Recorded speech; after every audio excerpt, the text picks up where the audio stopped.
I just got approved for the Chase Inc. business credit card, and I want to share with you how you can do the same.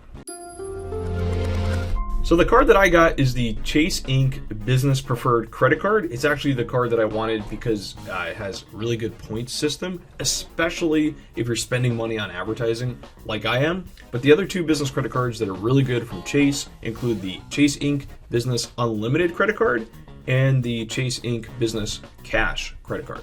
So I want to share with you a few steps that you can actually apply in your business that will absolutely help improve your odds of getting approved, improve your odds of getting approved for a high credit limit as well. This process will work for pretty much any business credit card, including the 3 Chase business credit cards that I just mentioned.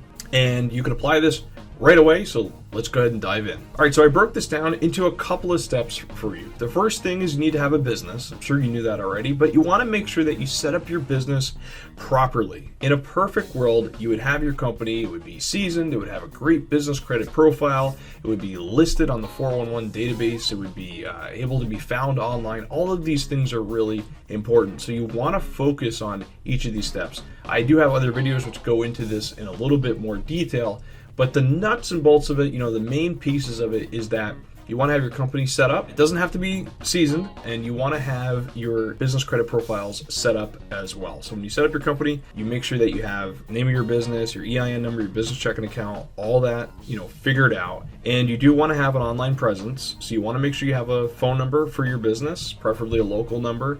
But 800 number is fine as well, but make sure you have your business phone number set up, voicemail set up, something beyond just a cell phone, like an actual phone number for your business, the voicemail set up and everything like that. And make sure that you can be found online, preferably in the 411 database. These are things that are a little bit technical, of course, but they do help. What happens is all these banks and a lot of these underwriters, they all share data with each other. If your business can't be found in certain databases, then it's a lot harder to get your business approved, especially companies as large as Chase. It's going to be an automated check. Do your local listings for your business, including your 411 listing, Super Pages, Yellow Pages, Google My Business, all that. Make sure your business can be found. Then build up your business credit profile. I like to use Net 30 vendors.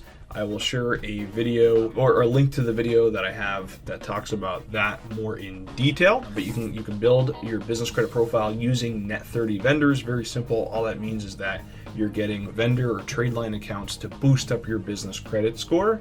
And Net 30 just means you have 30 days to pay the bill. So like you open up an account with Office Depot or Staples or Home Depot, you get a business account with them, and you build up your business credit score by using that account responsibly. Now, just by the way, people always ask me, can I skip all these steps? Yeah, you actually could. And I'll talk about that in a little bit of detail towards the end of the video. But I want to share with you that if you don't skip all these steps, you're going to have so much better results, not just with Chase, but with other business credit cards as well. And make sure your Experian score is on par. Okay, so not just your business credit score with Experian, but also your personal credit score with Experian. So is it possible that they'll pull a different bureau for you? Yeah, that is possible.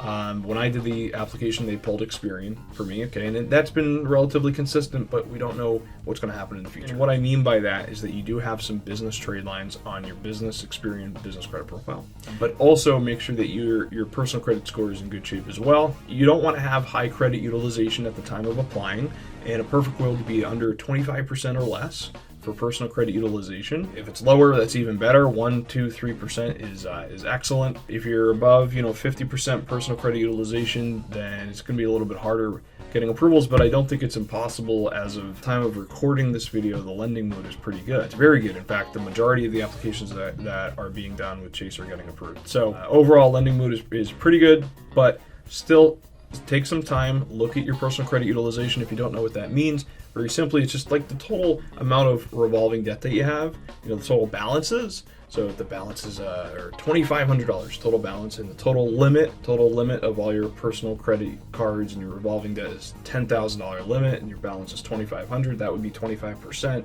personal credit utilization total. That's how credit utilization works. Obviously, there's ways you can improve your credit utilization, like getting added as an authorized user to an account. That would be one example. If my spouse, for example, has a a card with a $20,000 limit, $0 balance, and she has me as an authorized user, then now that'll actually help my personal credit utilization. You could pay down your debt. That's probably the most obvious way to improve your personal credit utilization. You could ask for CLIs, credit limit increases as well. Just try to avoid personal credit inquiries on any credit limit increases. So different methods, of course, that you could do to improve your personal credit utilization before applying. With respect to your personal credit, take a look at your trade lines. In a perfect world, you'd have some trade lines that are seasoned on your personal credit profile as well, on your Experian profile. So I know that might sound obvious, or it's kind of like a catch-22, like if you don't have any trade lines at all, it's hard to get more trade lines. I know that, but you got to start small and kind of build your way up. In a perfect world, you'd have seasoned, aged trade lines, 5, 10 years